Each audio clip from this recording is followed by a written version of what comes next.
안녕하세요. 하트앤서울 복음방송 주안의 하나 4부 시작합니다. 주안의 하나 4부는 책 읽는 그리스도인과 은혜의 설교, 성경의 인물들과 사건을 만나는 바이블 드라마가 준비되어 있습니다. 먼저 책 읽는 그리스도인으로 이어집니다.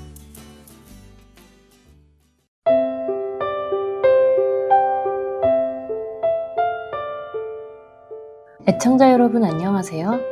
성도들에게 추천해드릴 만한 신앙서적을 읽고 여러분께 소개해드리는 책 읽는 그리스도인 시간, 진행의 이성경입니다.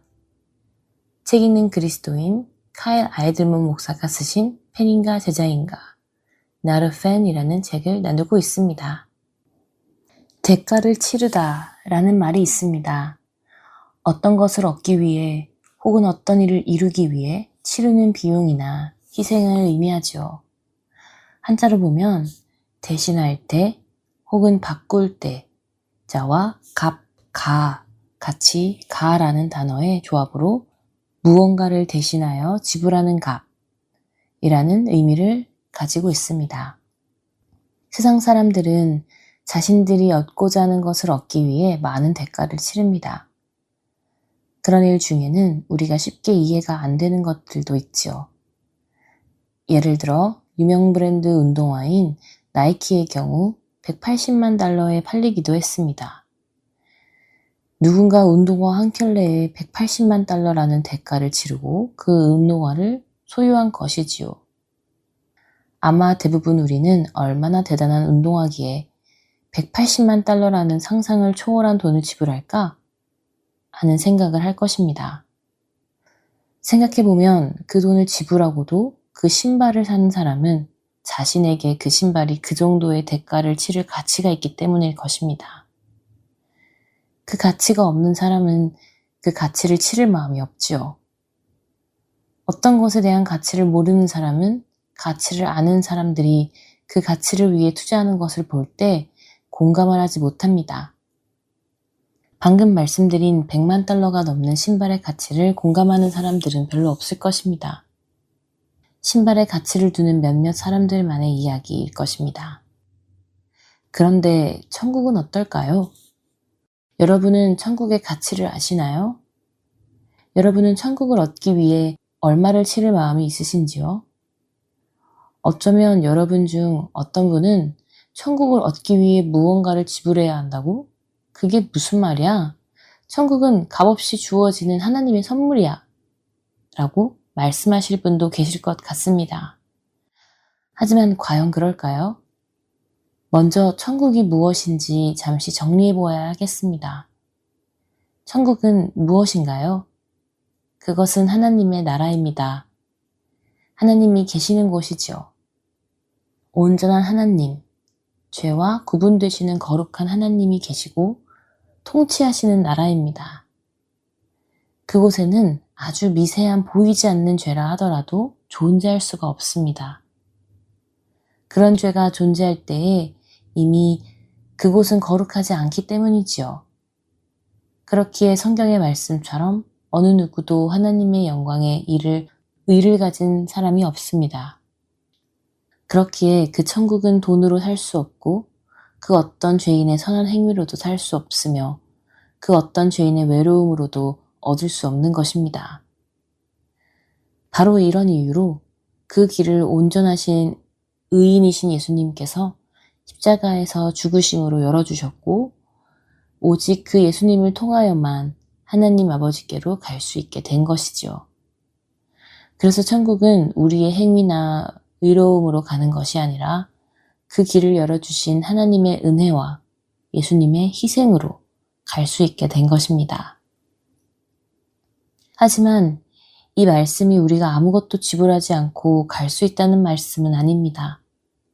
왜냐하면 성경은 곳곳에서 우리에게 천국을 가기 위해 우리가 지불해야 하는 것들에 대해 말씀하고 계시기 때문입니다. 누가복음 13장 24절에서 예수님은 좁은 문으로 들어가기를 힘쓰라. 내가 너희에게 이르노니 들어가기를 구하여도 못하는 자가 많으니라. 라고 하셨습니다. 또한 누가복음 14장 26절에서는 무릇 내게 오는 자가 자기 부모와 처자와 형제와 자매와 더욱이 자기 목숨까지 미워하지 아니하면 능히 내 제자가 되지 못하고 라고 하시죠. 마태복음 5장 20절에서는 너희 의가 서기관과 바리새인보다 더 낫지 못하면 결코 천국에 들어가지 못하리라 라고 하셨고, 요한복음 3장 3절에서는 사람이 거듭나지 아니하면 하나님의 나라를 볼 수 없느니라 라고 하셨습니다. 예수님의 말씀에 우리가 천국에 가기 위해 지불해야 하는 것이 분명히 있음을 알 수 있습니다. 아무나 가는 곳이 아니라는 것입니다. 문제는 우리가 천국의 가치를 알고 천국의 가치를 알기에 그곳에 가기 위해 우리가 지불해야 하는 것들을 지불할 용의가 있냐는 것입니다. 여러분은 어떠신가요? 여러분은 천국에 가기 위해 여러분의 모든 것을 지불하실 용의가 있으신가요? 다시 말해 여러분의 모든 것을 내려놓을 용의가 있으신지요? 예수님은 마가복음 8장 36절에서 사람이 만일 온 천하를 얻고도 자기 목숨을 잃으면 무엇이 유익하리요? 하고 우리에게 도전하십니다. 다시 말해 영생을 얻는 것, 천국에 가는 것은 자신의 목숨보다 더 중요한 일이라는 것입니다. 왜냐하면 천국에 가지 못한다면 그것이 곧 자신의 목숨을 잃는 것이기 때문이지요. 이것을 깨달은 사도 바울은 빌립보서 3장 7절부터 9절에 이렇게 고백합니다. 그러나 무엇이든지 내게 유익하던 것을 내가 그리스도를 위하여 다 해로 여길 뿐더러 또한 모든 것을 해로 여김은 내 주 그리스도 예수를 아는 지식이 가장 고상하기 때문이라. 내가 그를 위하여 모든 것을 잃어버리고 배설물로 여김은 그리스도를 얻고 그 안에서 발견되려 함이니.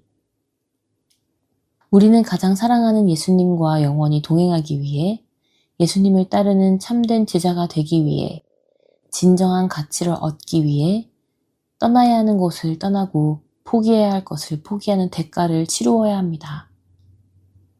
우리가 전에 속하였던 세상으로부터 떠나야 하며 세상에서 누리던 것들을 포기해야 합니다.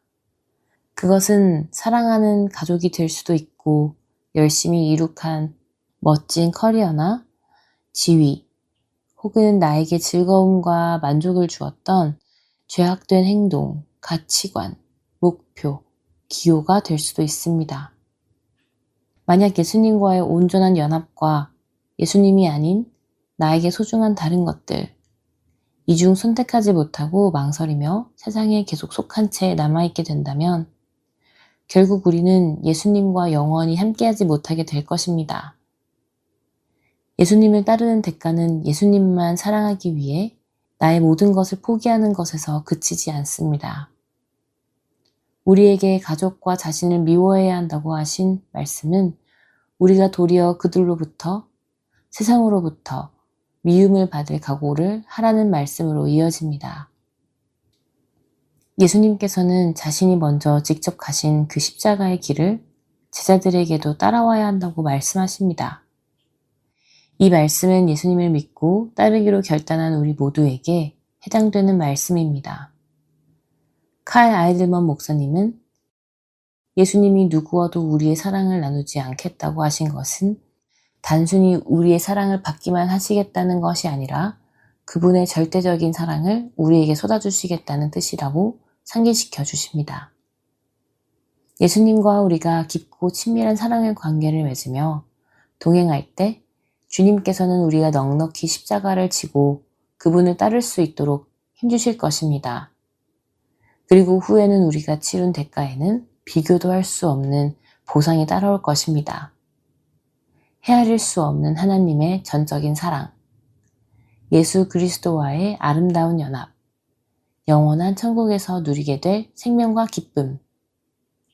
마지막으로 책 속에서 아이들먼 목사님은 예수님께서는 대가를 정확히 알고서도 기꺼이 따라오는 사람들을 찾으신다 라고 하시며 우리에게 물으십니다. 예수님을 따르면 전부를 잃을 수도 있습니다. 그래도 따르시겠습니까? 이 물음에 여러분은 기쁨과 확신에 찬 대답을 할 수 있으신가요? 예수님만이 모든 것을 포기하고도 얻어야 하는 가장 고상하고 참된 가치임을 깨닫는 은혜가 우리 모두에게 있기를 소망합니다.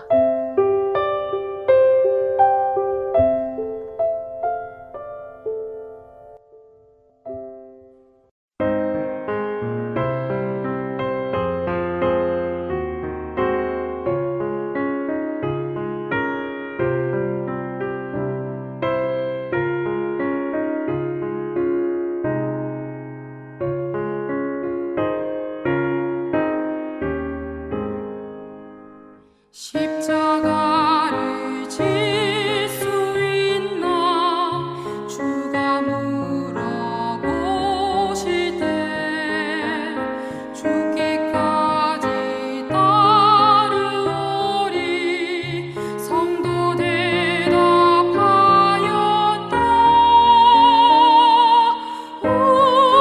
우리의 심령 주의 것이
설교로 이어집니다. 오늘은 성남시 수성구에 위치한 우리는 교회 박광리 목사님께서 갈라디아서 1장 11절에서 24절을 본문으로 열심의 방향 바꾸기라는 제목의 말씀 전해 주십니다. 은혜의 시간 되시길 바랍니다. 갈라디아서는 다른 복음이 들어온 겁니다. 예수로 충분하지 않다는 거예요. 예수 위에 할례나 율법을 더해야 된다라는 유대인으로서 그리스도인이 된 사람들의 주장에 대하여 사도 바울이 그건 다른 복음이다. 다른 복음은 존재하지 않고 오직 예수로 충분하다는 복음만이 존재한다. 내가 전한 복음은 그 복음이다. 그런데 이 유대인으로서 그리스도인 된 사람들은 유대인의 전통이 있기 때문에 불편한 거예요. 예수만 믿는다는 게. 그런데 지난주에 말씀드렸다시피 진리는 훼손할 수가 없거든요. 진리는 팩트이고 완성되어진 영적인 원리이기 때문에 그것을 훼손할 수 없기 때문에 그 유대인들은 누구를 공격한다? 그 메시지인 진리를 공격하는 게 아니고 그 진리를 전하는 메신저를 공격하기 시작하죠. 메신저가 공격을 당하고 메신저에게 흠집이 나면 메신저가 전하는 메시지에도 흠집이 나게 되는 거거든요. 그러니까 우리 믿는 사람들이 좋은 사람이 돼야 되는 이유가 여기 있어요. 저희도 자녀 양육할 때 늘 하는 얘기, 아이들은 좋은 얘기를 듣는 게 아니고 좋은 사람이 하는 얘기를 듣는 거거든요. 비슷한 맥락입니다. 오늘 진리의 메시지를 파괴하기 위하여 메신저를 공격하는 이 상황 속에서 사도 바울은 자기 스스로를 변호함으로 자기의 자존심을 지키려고 한 게 아니고 내가 변호돼야만 내가 전한 복음이 변호되고 수호될 수 있기 때문에 자기 자신을 변호하고 있는 거예요. 복음 수호를 위하여. 그래서 오늘 갈라디아서 1장 11절로 24절의 이야기는 크게 세 가지로 구조를 이루고 있습니다. 첫 번째는 예수님을 만나기 전에 내가 어떠했는지에 대한 사도 바울 이야기, 다음에 예수님을 만났을 때 이야기, 만난 그 이후의 이야기로 구성이 되어 있어요. 다시 한번 강조드리지만 오늘 읽는 모든 내용은 그냥 사도 바울에 대한 얘기거든요. 근데 사도 바울의 이야기로 끝나는 게 아니고 사도 바울이 변호돼야만 복음이 변호된다라는 관점을 가지고 이 내용을 보셔야 됩니다. 오늘 사도 바울은 예수님을 강조하고 싶은 겁니다. 그래서 갈라디아서 1장을 시작할 때 인사말에서 했던 인사말을 오늘 11절에서 반복하고 있어요. 그게 뭐냐면 형제들아 내가 너희에게 알게 하노니 내가 전한 복음은 사람의 뜻을 따라 된 것이 아니다. 나 사도 바울은 사람의 뜻대로 세움받은 사도가 아니고 예수님이 세운 사람이에요. 이거 지금 강조하고 싶은 거거든요. 내가 전한 복음이 사람들로부터 나온 사람의 생각이나 철학이나 교육에 근거해서 인위적으로 만들어진 것이 아니다. 나는 이 복음을 예수님께 들었고 예수님께 배웠다. 그 얘기를 하는 겁니다. 그래서 12절 뭐라고 되어 있습니까? 이는 내가 사람에게서 받은 것도 아니요. 뭐를? 복음을. 배운 것도 아니고 오직 그리스도의 뭐라고요? 계시라. 계시. 우린 계시, 예언 이런 단어를 자꾸 미래를 예측하는 단어처럼 여기고 좀 이렇게 거부감이 있을 때가 있지만 계시는 우리의 신앙에서 너무 중요해요. 계시라는 뜻이 뭡니까? 드러났다라는 거거든요. 그러니까 하나님이 우리에게 드러내 주시고 하나님이 스스로를 우리에게 나타내시지 않으면 우리는 하나님을 볼 수도 알 수도 깨달을 수도 없어요. 철저하게 기독교는 계시의 신앙입니다. 하나님이 보여주시는 만큼만 가는 거예요. 그 한계가 어디에 나와 있습니까? 특별 계시라는 성경에 있는 거거든요.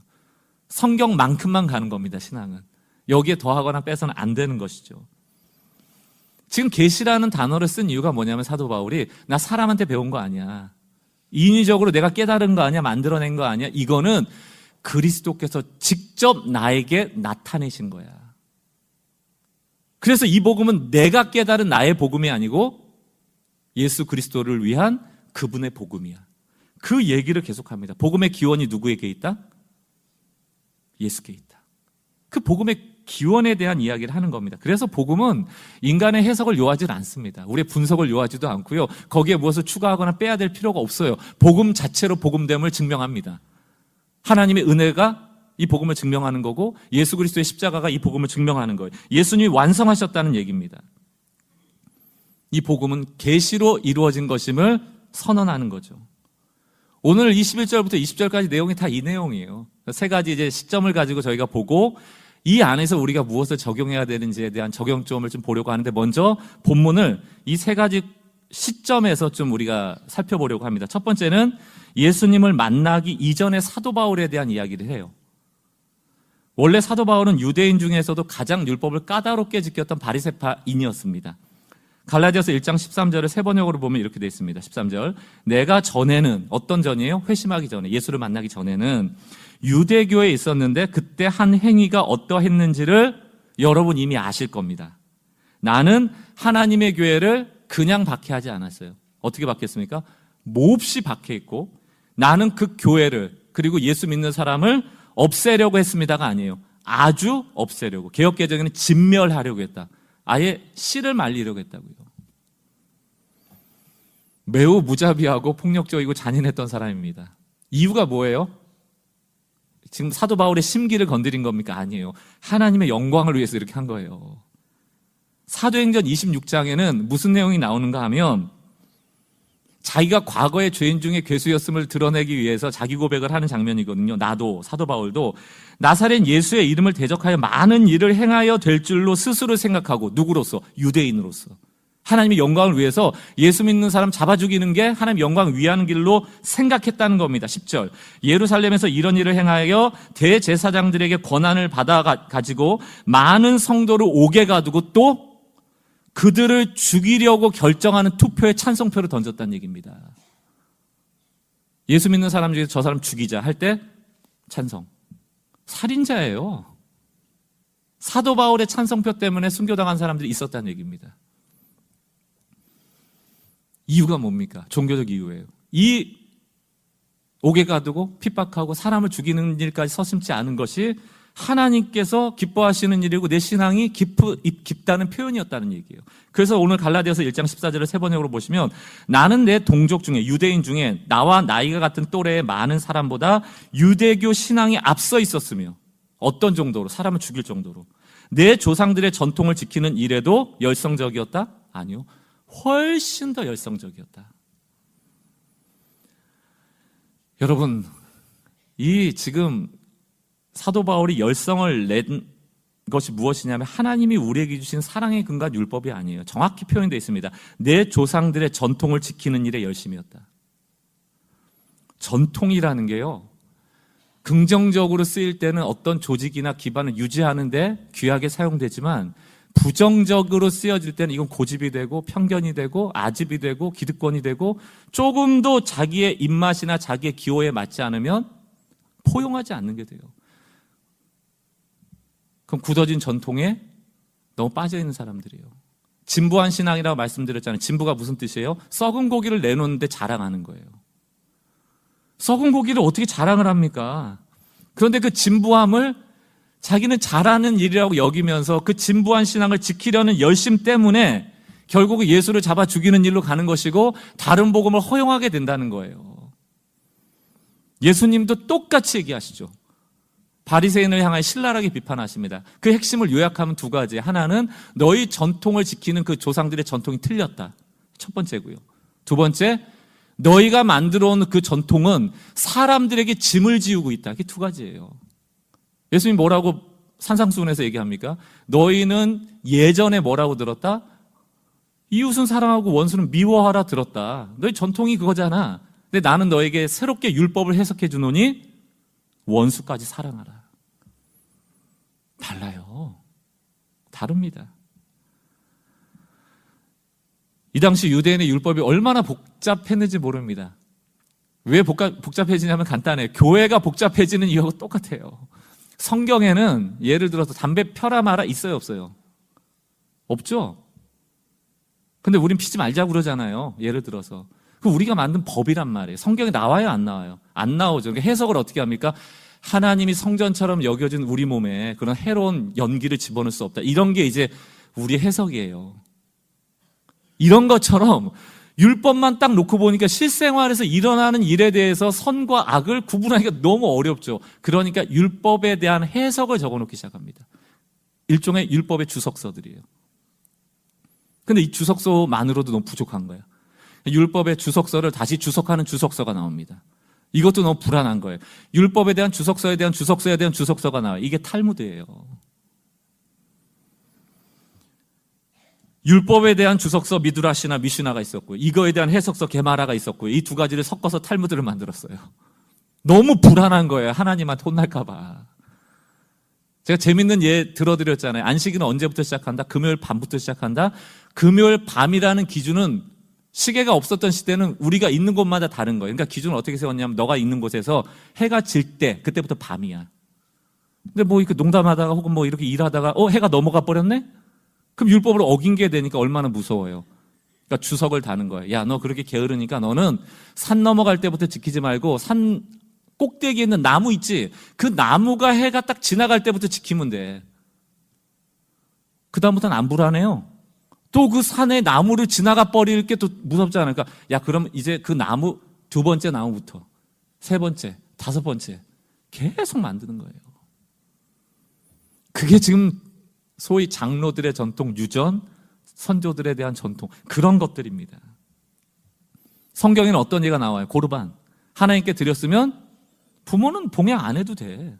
야, 너 왜 이렇게 부모님한테 돈 안 드리고 너 왜 안 모셔? 하나님한테 다 드렸어. 난 부모 모시는 건 면제야. 율법의 기본이 하나님을 사랑하고 이웃을 사랑하는 사랑이 기반인데 부모를 사랑하지 않는 게 너무 당연한 거예요. 하나님께 드렸으면. 이게 허용되고 이게 이해가 돼버리는 게 장로들의 유전이라니까요. 이게 고체화된 신앙입니다. 사랑하는 성도 여러분, 우리도 늘 경계해야 된다. 이런 말이 있어요. 바리새인의 영은 지금도 모든 아담의 자손들에게 나타난다.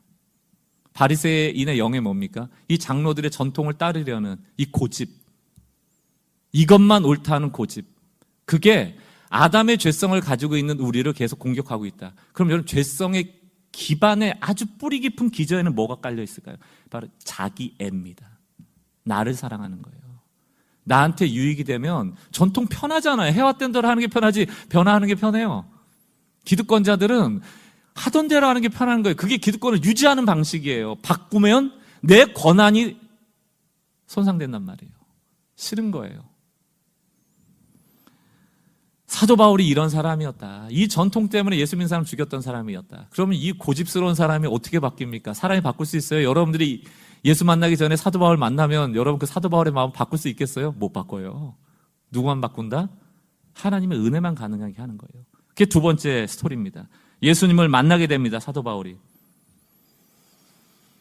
사람으로서는 아예 불가능하지만 오직 하나님만 사람을 바꿀 수 있다. 그러니까 여러분들이 믿음을 가지셔야 됩니다. 여러분 주변 사람들 중에서 함부로 그런 얘기 하시면 안 돼요. 저 인간은 하나님도 못 바꿔. 하나님 못 바꾸는 사람 없습니다. 그냥 여러분들이 안 바뀌었으면 하는 마음이겠지. 저 인간은 지옥 갔으면 좋겠다 하는 마음이겠지. 그러나 하나님은 나 같은 죄인도 살리셔요.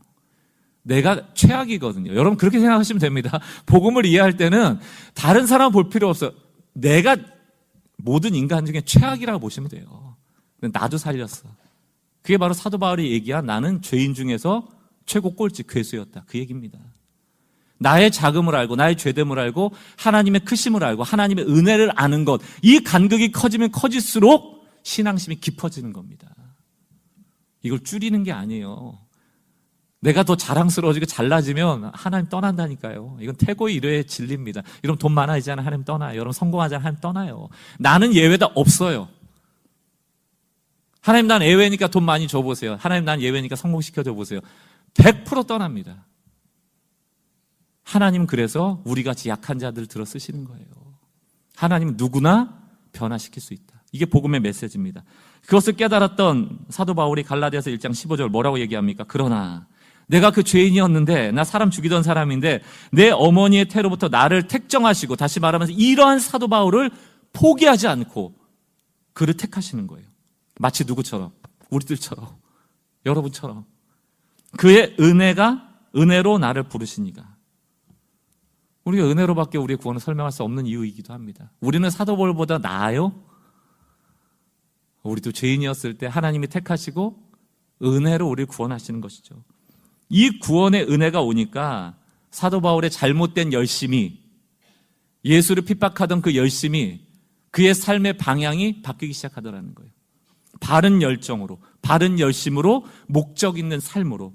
그 예수를 다메섹 도상에서 만난 이후에 16절을 보니까 자기 인생이 재해석되기 시작하는 겁니다. 그의 아들 곧 예수를 이방에 전하기 위하여 이방인의 사도로 쓰시려고 나를 불렀구나. 가장 적합한 사람 아닙니까? 유대교로서는 가장 극렬했던 바리새인이었고 자기의 신분은 로마의 시민권자였단 말이에요. 이 두 가지를 갖춘 하나님 쓰시기에 제일 편한 사람이죠. 그의 인생이, 그의 목적이 완전히 바뀝니다. 복음을 아는 사람과 복음을 모르는 사람의 삶의 방향은 전혀 다르다. 복음이 없잖아요. 삶의 방향이 늘 자신을 향합니다. 나한테 유익이 되는 거예요. 그러니까 신앙생활도 지난번에도 말씀을 드렸지만 우리 부모님의 기도조차도 막 자식 보면서 자식을 위해서 막 중보하고 남편을 위해서 아내를 위해서 기도하는 그 기도조차도 실상은 뚜껑을 열어놓고 보면 누굴 위한 거예요? 다 내가 못 살겠어서 하는 거거든요. 저 자식 보니까 막 속이 터져. 그러니까 기도하는 거예요. 내 속을 좀 이렇게 잠잠하게 하려고. 저 아이를 축복하는 게 몇 프로나 될까 한번 점검해 보세요.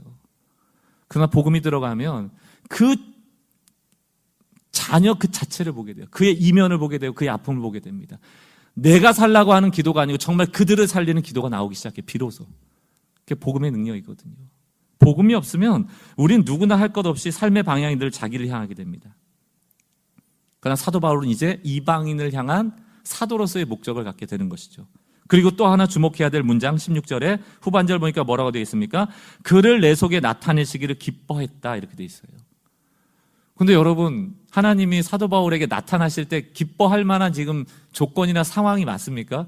사도 바울 지금까지 뭐 하고 있었어요? 다메섹 도상에 왜 갔습니까? 예수 믿는 사람 지금 죽이려고 하는 거잖아요. 잡아서 옥에 가두려고 하는 거잖아요. 교회를 진멸하려고 하는 거잖아요. 근데 하나님은 그에게 기뻐 나타나셨대요. 이게 은혜예요. 우리가 죄인 되었을 때, 우리가 원수 되었을 때, 우리가 하나님 앞에 갈 때 너무 약했을 때, 우리에게 구원을 이루시려고 올 때 하나님은 짜증내고 오시질 않았다는 얘기입니다. 내가 너를 구원하는 일이 너무 기쁘다. 하나님이 우리를 얼마나 사랑하시는지, 우리가 얼마나 사랑받고 있는지에 대한 이해가 이 한 문장에 다 들어있습니다. 이게 상식적으로 이해가 되세요? 하나님의 원수된 자에게 나타나셔서 그를 살리고 구원하고 삶의 목적을 주시는데 그게 기쁠까요? 제 생각엔 이해가 안 되더라고요. 오히려 저는 원수 같은 사람 만나면 저 사람만큼은 은혜 안 받았으면 좋겠고, 저 사람만큼은 지옥 갔으면 좋겠고, 저 사람만큼은 천국에서 안 만났으면 좋겠고. 그게 사도 바울 아닙니까? 교회를 핍박하고 사자골에 막 집어넣고 있는데. 근데 하나님은 그를 만나기를 기뻐했대요. 그 목적을 드러내는 일을 기뻐했대요. 이게 하나님의 사랑이에요. 그 사랑을 우리가 받고 있습니다. 이 사랑받고 있음에 대한 이해가 있어야만 우리가 다른 사람을 바라보는 시선이 바뀌기 시작하거든요. 나 같은 죄인도 살리셨는데 저 사람을 왜 못 살라겠는가? 철저하게 기독교는 은혜의 종교입니다.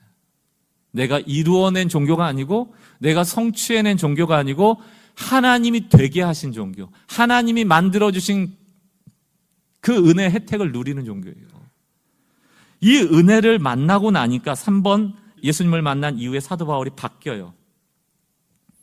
지금부터는 나오는 얘기가 뭐냐면 복음 전파자가 됐잖아요. 그래서 복음을 전했잖아요. 그런데 지금 이제 세 번째 예수를 만난 이후에 대한 이야기를 쓰는 목적은 내가 이렇게 바뀌었어에 대한 이야기보다는 내가 그렇게 바뀌어서 복음을 전했는데 지금 유대인으로서 거짓 선지자들이 사도 바울을 공격하니까 이 복음이 훼손되지 않기 위해서 내가 전한 복음은, 예수님 만난 이후에 내가 전한 복음은 참된 복음이야를 증명하기 위한 알리바이 같은 거예요. 너희가 지금 나를 공격하는데 나 그런 사람 아니야, 나 그런 적 없어라고 알리바이, 증거를 대는 겁니다. 자, 16절 17절을 보세요. 그의 아들을 이방에 전하기 위하여 그를 내 속에 나타내시기를 기뻐했을 때, 이거 가지고 이방인의 사도가 되잖아요. 첫 번째, 내가 다메섹 도상에서 예수 만난 다음에 그 만났던 사건 이후에 혈육과 의논하지 않았다. 사람 안 만났다는 거예요. 사람 안 만났다. 이거 잘 기억하시고, 두 번째 17절, 또 나보다 먼저 사도된 자들을 만나려고 예루살렘 안 갔다.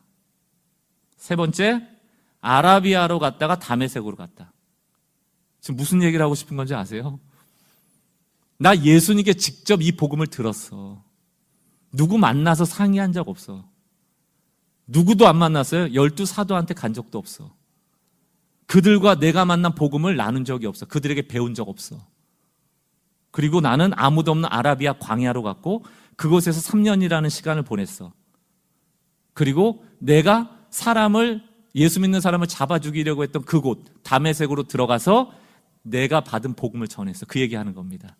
그럼 아라비아 광야에서 3년 동안 무슨 일이 있었을까? 몰라요. 성경에 나와 있지는 않습니다. 그러나 해석해보건 봐. 아무도 없는, 누구도 만나지 않는 오롯이 하나님과 독대하는 곳에서 그는 복음을 해석하고 예수로부터 계시로서 복음을 배웠고, 마치 12사도가 3년 동안 예수님과 공생애를 보냈듯 아라비아에서 예수님과 3년 동안을 보냈다라고 해석하는 것이 타당하다. 그 복음을 확실하게 듣고 그 다음에 갔던 곳이 자기가 예수 믿는 자를 핍박하려고 했던 곳 다메섹이에요. 그곳에 사도 바울이 나타났을 때 사람들이 얼마나 놀랬겠어요. 누가 제일 놀랬겠습니까? 예수 믿는 사람들이 제일 놀랬죠. 자기 또 잡으러 온 줄 알고. 그런데 오라? 예수의 복음을 전하네. 막 못 믿고 쫓겨나거든요. 또 핍박받고. 그 내용이 사도행전 9장에 다 나와 있습니다. 나 사람 안 만났다는 얘기를 하고요. 또 다른 알리바이를 얘기하는 게 그게 18절 19절입니다. 그 후 3년 만에 아라비아 광야 갔다가 복음 듣고 계시를 받고 다메섹에서 전하다가 쫓겨나서 3년이 지난 다음에, 예수 만난 3년이 지난 다음에 내가 게바를 그제서야 방문하려고 예루살렘으로 올라갔는데 그와 함께 머물렀던 시간이 며칠이다? 15일. 그리고 19절을 보니까 12명의 사도를 다 만난 것도 아니고 게바, 베드로 만나고 예수님의 형제였던 야고보 만나고 2명 만났다는 얘기예요. 지금 이거 무슨 얘기하고 싶은 걸까요? 내가 예수님께 받아 배운 복음을 베드로나 12사도와 나누러 간 거야. 12사도한테 배우러 간 게 아니야. 배우려고 했다면 15일은 너무 짧은 시간이잖아. 게다가 12명 전체를 만난 것도 아니고 2명밖에 못 만났어. 그게 뭡니까? 나 12사도로부터 이 복음을 배운 거 아니라는 알리바이를 재는 거예요. 나 그들을 만난 적 없어. 짧게 만났어. 이 복음은 예수께로 직접 받은 것이고 내가 전한 복음은 예수께 직접 전하라고 명함을 받은, 소명을 받은 나는 복음의 직접적인 전달자, 이거 얘기하고 있는 겁니다. 2차 전달자가 아니란 얘기예요. 그리고 나서 또 뭘 얘기합니까? 내가 그때 예루살렘에서 게바하고 야고보 만났을 때 내가 만난 예수님을 얘기했더니 그들이 단 하나도 이견을 제시하지 않았다는 거예요. 동일하게 하나님께 영광을 돌렸다. 나의 복음과 내가 이해한 복음, 예수의 복음이죠. 12사도가 예수님을 만났을 때 들었던 복음이 일치했다는 얘기를 하는 겁니다. 이해가 되세요? 오늘 이 11절에서부터 20절의 얘기를 요약하면 이런 얘기예요. 나 예수 만나기 전에는 너희처럼 유대인이었어. 너희 오해할 수 있어. 나도 오해했어. 그래서 잘못된 열심으로 예수 믿는 사람들을 많이 죽였어. 핍박했어. 그런데 예수님의 은혜로 나 같은 죄인을 택하시고 나에게 은혜 주셔서 나를 구원하고 나니까 소명이 생겼어. 하나님의 그러니까 잘못된 열심에서 이방인의 사도로서의 열심으로 내 열심의 방향이 바뀌었어. 근데 너희가 나를 지금 사도가 아니라고 얘기하니까 내가 알리바이를 제시할게. 나 사도 만난 적 없고 사람 만난 적 없고 사람에게 배운 적 없고 내가 계시를 받았던 그 복음을 사도들이 들었을 때 인정해 줬어. 이렇게 자기 변호를 하는 거예요. 팝니다. 예수를 변호할 때 사도 바울이 복음으로 외쳤던 단 한마디를 요약하면 그게 뭡니까? 구원은 예수로 충분하다. 다른 것을 더할 필요가 없다. 내가 전한 복음이 참이다 라고 근거를 제시하는 거예요. 자, 오늘 사도 바울에 대한 얘기니까 우리에게 특별하게 적용할 거리가 없다 생각하실 수 있겠지만 한 가지 정도만 좀 적용했으면 좋겠습니다. 오늘 설교 제목이에요. 우리 삶의 열심의 방향을 바꿔야 된다. 한 주간 돌아보며, 한 달을 돌아보며 여러분은 뭐에 그렇게 열심을 내며 살아갔는지를 한번 돌아보셔야 돼요. 그게 하나님의 영광을 위한 일은 맞는지, 아니면 하나님의 영광이라고 생각했지만 오해하고 낸 열심은 아닌지, 오히려 이 열심 때문에 누군가가 피해를 보고 있는 건 아닌지, 복음을 왜곡되게 보고 있는 것은 아닌지. 여러분, 복음이 없잖아요. 그럼 열심의 방향은 항상 나를 향하게 돼 있어요. 자기애, 자기의, 나를 드러내는 방향으로 갑니다. 우리 신앙조차도 그래요. 그러나 복음이 있을 때 우리의 열심의 방향은 자기애를 떠나서 하나님을 사랑하는 방향으로 변화되기 시작하죠. 나 중심에서 하나님의 중심으로 열정의 변화가 일어납니다. 갈라디아서 1장 13절에서 14절을 쉬운 성경으로 보면 예수 믿기 전에 자기 자신을 이야기하면서 나라는 주어가 그득합니다. 여러분은 내가 어떻게 살아왔는가를 들었을 것입니다. 나는 유대교에 속해 있었고, 나는 하나님의 교회를 몹시 핍박했고 아예 없애버리려고까지 계획했고, 14절 나는 나의 나이가 비슷한 유대인들보다 더 열심히 유대교를 믿었고, 또한 나는 그 누구보다도 조상들의 전통을 지키는 데 열심이었다. 나를 소개하는 글이에요. 내가 어땠다. 왜? 예수가 없으니까. 예수 믿고 나서 15절 16절 그 예수가 우리를 찾아왔을 때 그의 주어는 바뀌어지기 시작하죠. 그러나 내가 태어나기 전부터 하나님께서는 나를 따로 세우셨고 은혜로 나를 부르셨습니다. 하나님이 하셨다는 거. 16절 그래서 나에게 하나님의 아들에 대한 복음을 이방인에게 전하게 하시려고 하나님께서 그 아들을 내게 계시했다는 거, 보이셨다는 거예요. 이건 나로부터 온 게 아니야. 하나님께로부터 온 거예요. 그 다음에 뭐라고 되어 있습니까? 하나님께서 나를 부르셨을 때 나는 어떤 혈육을 통해서 가르침이나 도움을 받지 않았습니다. 하나님이 나를 만들어 계십니다. 나는 하나님께 받은 소명으로, 하나님께 받은 복음으로 하나님을 위하여 열심을 내겠습니다. 바뀌어지는 거예요. 바리새인들의 특징은요, 나는 지켜냈다, 너는 못했다, 이거예요. 나는 지켜냈다, 너는 못했다. 세리와 바리새인의 기도 아시죠? 예수님이 뭐라고 하십니까? 야, 세상 사람들이 죄인이라고 손가락질하는 세리의 기도는 하나님이 들으시고, 세상 사람들이 의롭다 여기고, 특히 바리새인 스스로 자기를 의롭다 여기는 그 사람의 기도는 하나님 안 들으신다는 거예요. 정확한 이유가 나오거든요. 누가복음 18장 9절. 바리새인의 특징이 뭐예요? 또 자기를 의롭다 믿고 다른 사람을 멸시하는 자. 복음이 없으면요, 사람은 철저하게 자기 애 쪽으로 열심을 냅니다. 바리새인 얘기가 뭐예요? 나는 잘났고 너는 못났고, 나는 율법을 지켰고 너는 못 지켰고, 나는 의롭고 너는 의롭지 않고. 11절 바리새인은 서서 따로 기도하는데 기도의 내용이 가관이에요. 이르되 하나님, 나는 다른 사람들 곧 토색 불이 간음하는 자들과 같지 아니하고 옆에 있는 이 세리와도 같지 아니하고. 여러분, 이게 요즘 현대 심리학적 용어를 사용하자면 종교적 나르시시즘입니다. 나르시시즘이 뭐예요? 그리스 신화에 나르키소스라는, 거울 보고 자기를 사랑하는 거예요. 자기애, 과도한 자기 집착, 자기를 사랑하는 거예요. 이성보다도 자기 자신을 사랑하는 사랑.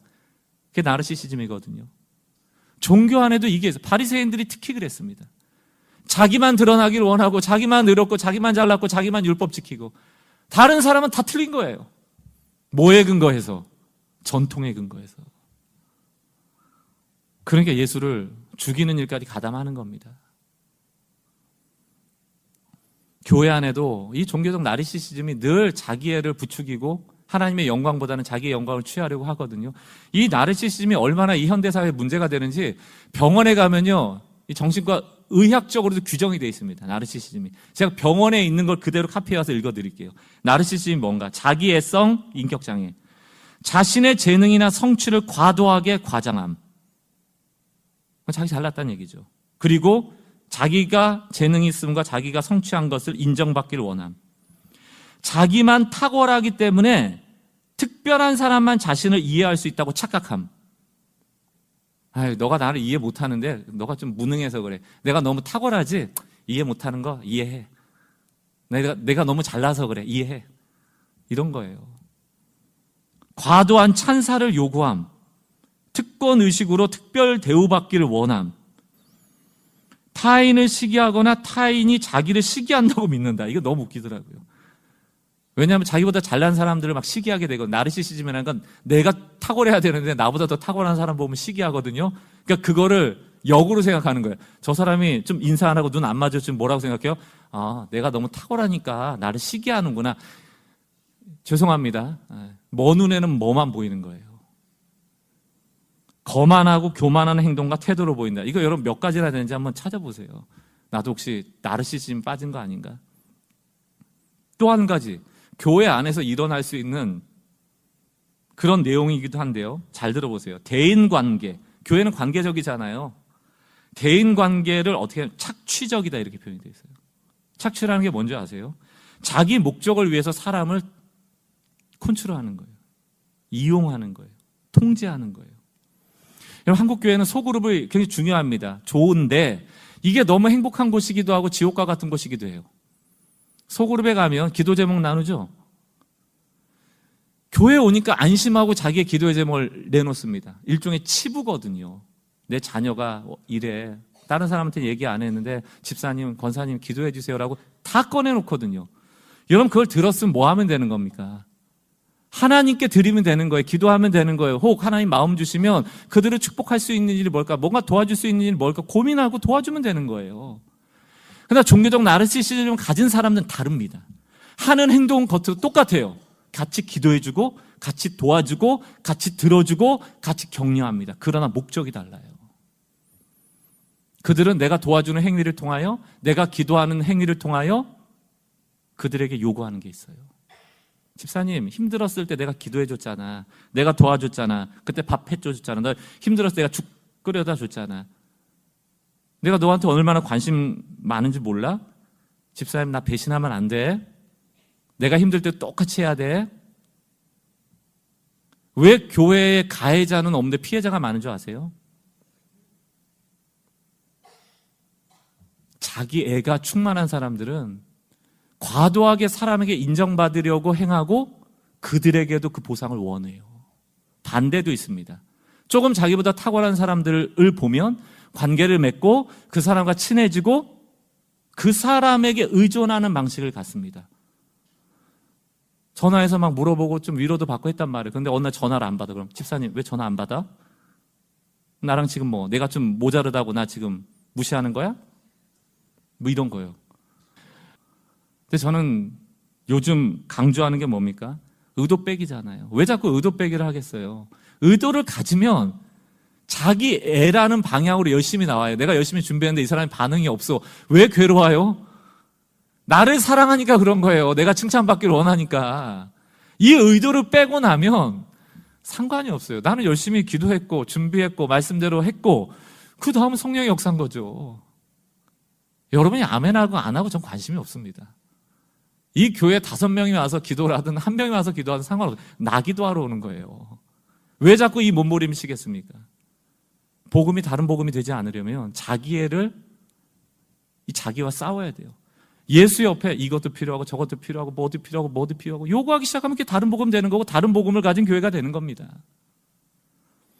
특히 재능이 있고 기능이 있는 사람들, 찬양팀들 앞에서 마이크 잡고 노래를 잘하니까 하는 거 아니겠습니까?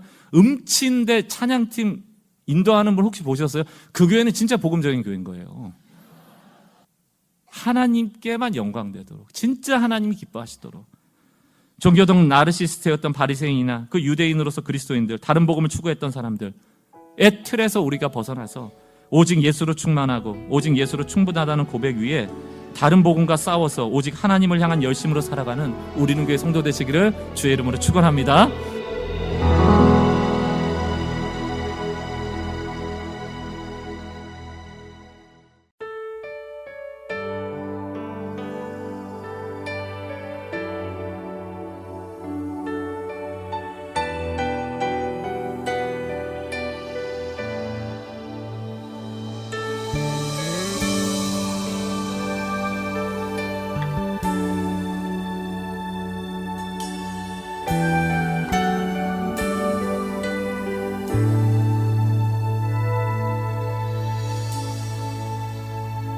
오직 예수 다른 이름은 없네. 주 이름만 우리에게 주셨네.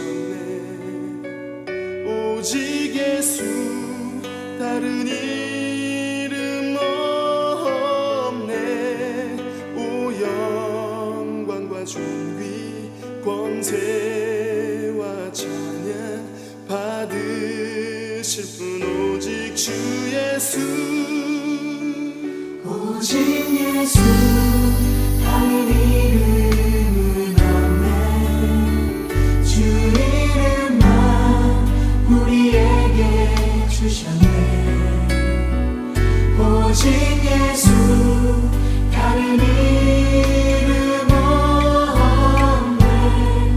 오 영광과 존귀 권세와 찬양 받으실 분 오직 주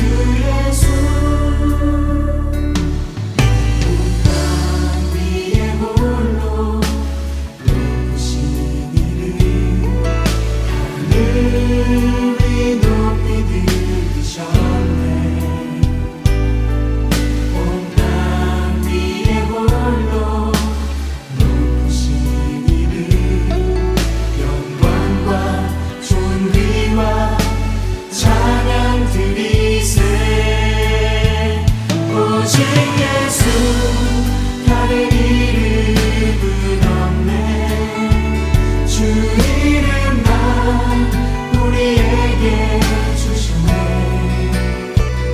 오직 예수 다른 이름 없네 오 영광과 존귀 권세와 찬양 받으실 분 오직 주 예수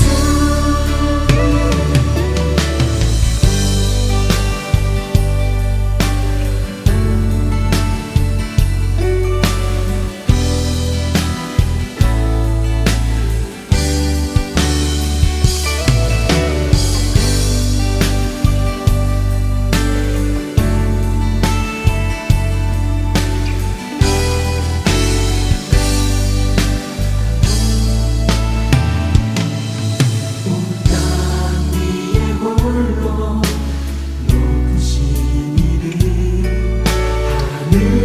하늘이 높이 들으셨네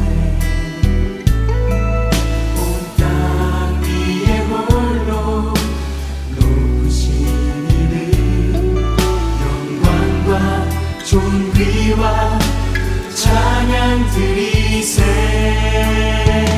오직 예수 다른 이름은 없네 주 이름만 우리에게 주셨네 오직 예수 다른 이름 없네 오 영광과 존귀 권세와 찬양 받으실 분 오직 주 예수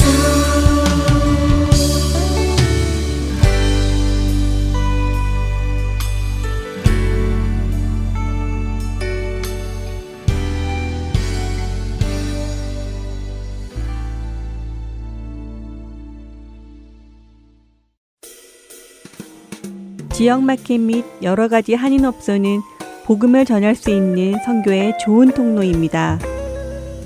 델러웨어주에는 한인들이 약 4,000명 정도 살고 계시다고 하네요. 한인 86% 이상이 윌밍턴을 중심으로 한 뉴캐슬 카운티에 많이 살고 있다고 합니다. 이 지역에 위치한 슈퍼 G마켓 또는 영스 오리엔탈 글로서리에 저희 CD를 놓아주시고 관리해 주실 동역자를 찾습니다. 매주 혹은 한 달에 2번 정도 방문하여 CD를 배치해 주실 수 있는 분은 사무실로 연락 주세요. 사무실 전화번호 602-866-8999입니다.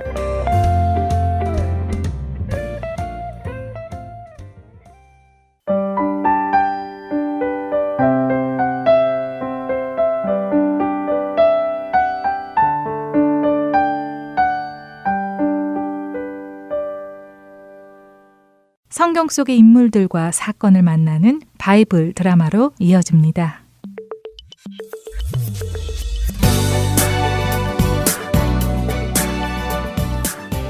시청자 여러분 안녕하세요. 바이블 드라마 열왕기편 진행의 박윤규입니다. 엘리야 선지자는 자신이 이스라엘 사람들을 변화시킬 것이라 생각했었지만 그 일은 하나님께서 하시는 일임을 깨닫습니다. 자신이 할 일은 하나님께서 맡기신 일을 하는 것임을 알았죠. 그래서 엘리야 선지자는 하나님께서 명하신 일을 합니다. 자신을 이어 선지자가 될 엘리사를 찾아 그에게 기름을 붓고 하나님의 선지자가 되게 합니다. 한편 그쯤 아람의 왕 베하닷은 이스라엘을 공격하고 싶은 마음이 생겼습니다. 그래서 그는 자신과 동맹을 맺은 32나라의 왕들을 부르고 그의 군사들까지 모두 모읍니다. 수많은 마병과 전차 부대가 모였고 그 군사를 이끌고 벤하닷은 이스라엘의 수도 사마리아를 포위하지요.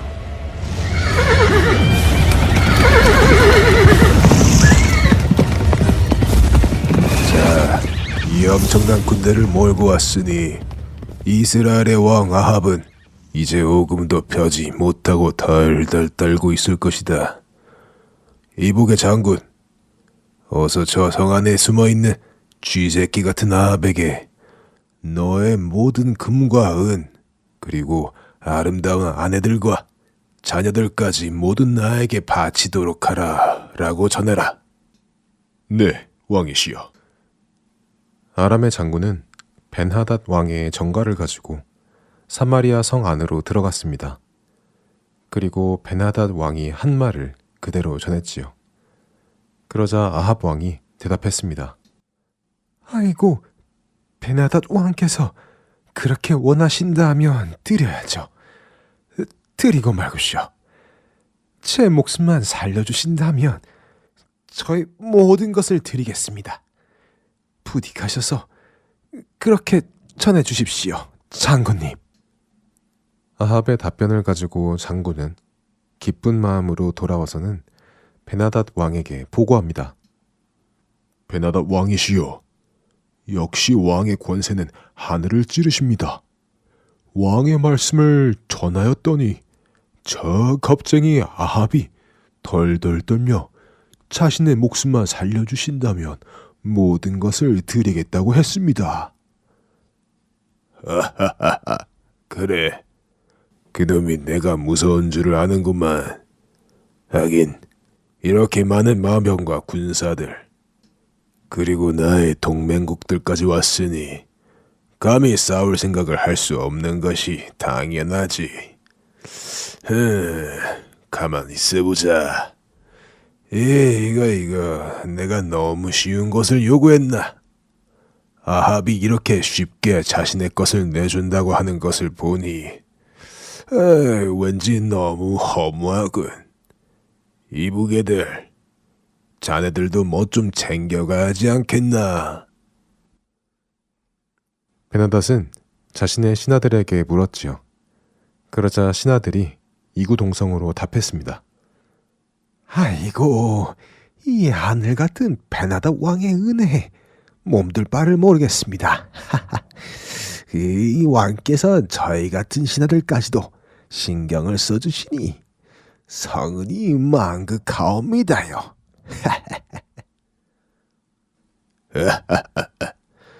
그럼 내가 은혜가 많은 왕이지. 그럼 나는 아합의 모든 것을 가질 테니 내 신하인 자네들은 내일 사마리아 성읍에 들어가서 아합의 신하들의 집에서 자네들 눈에 좋을 대로 모두 취하도록 해라.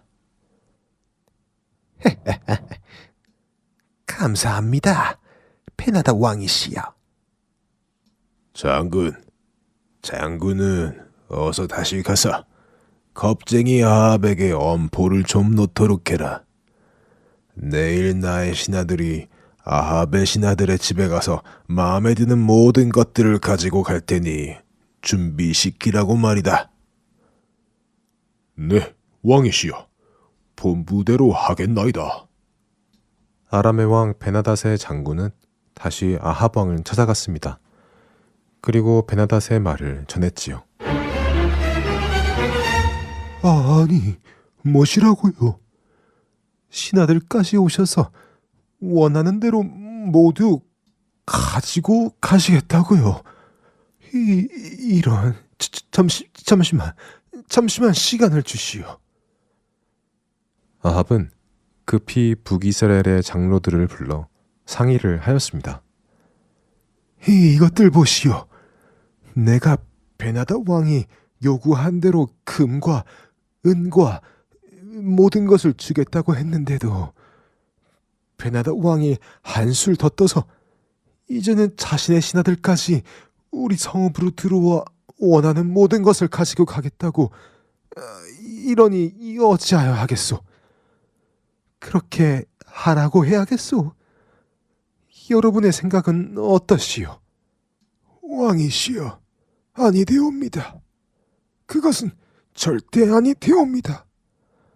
아니, 이미 왕께서 베나닷 왕의 요청을 들어주시겠다고 했는데 이렇게 무리한 부탁을 또 해온다는 것은 우리의 모든 것을 가지고 가겠다는 것이나 다름이 없습니다.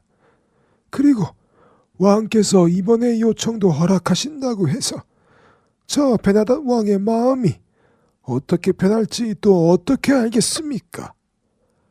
이보다 더 무리한 요청을 해온다면 그때는 어떻게 하시겠습니까? 내 생각도 그렇네. 이 요청을 자꾸 들어주다 보면 끝이 없을 것 같으니 안 되겠네. 아합 왕은 마음을 정하고는 아람의 장군을 불러 말합니다. 이보시오 장군, 베나다 왕께 가셔서 제 말을 좀 잘 전해주시구려. 베나다 왕께서 처음 저에게 요청하신 것은 제가 기쁨으로 다 들어드릴 수 있지만 두 번째 요구하시는 것은 해드릴 수가 없다고 말이요. 아니, 뭐라고? 아합 왕, 네가 우리 베나다 왕의 요청을 거부하고도 살아남을 줄로 아느냐?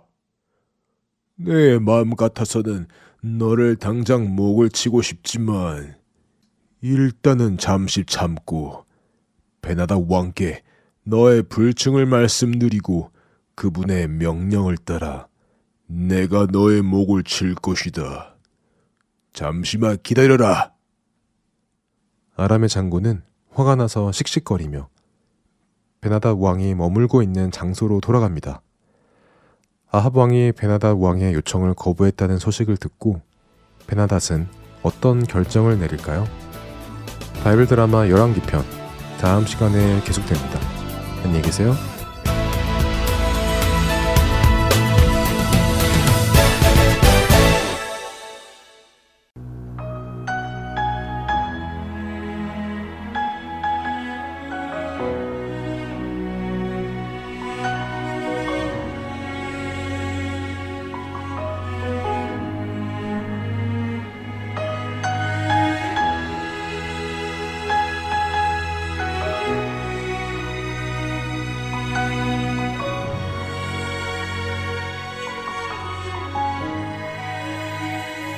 You are here, moving in our midst.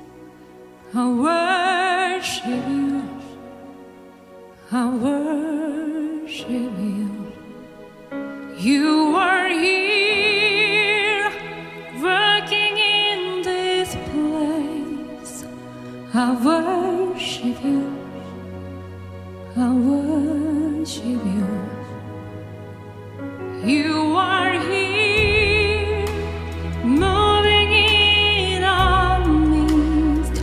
I worship you, I worship you. You are here, working in this place. I worship you, I worship you. Waymaker, miracle worker, promise keeper, light in the darkness, my God, that is who you are.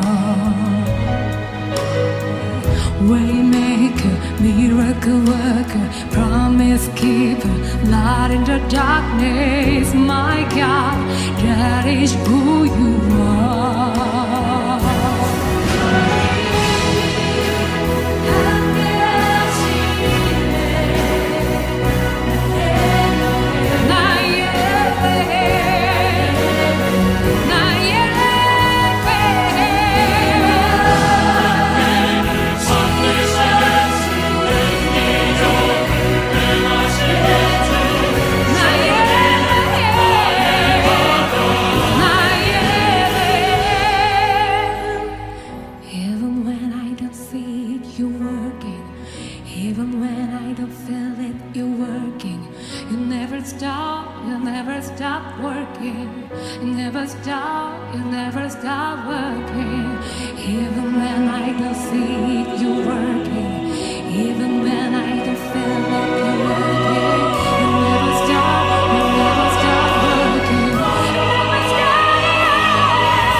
주안의 하나 4부 준비된 순서는 여기까지입니다. 언제나 주님만 바라보며 주님만을 구하고 찾는 우리 모두가 되길 소망합니다. 다음 이 시간에 다시 찾아오겠습니다. 고맙습니다. 안녕히 계세요.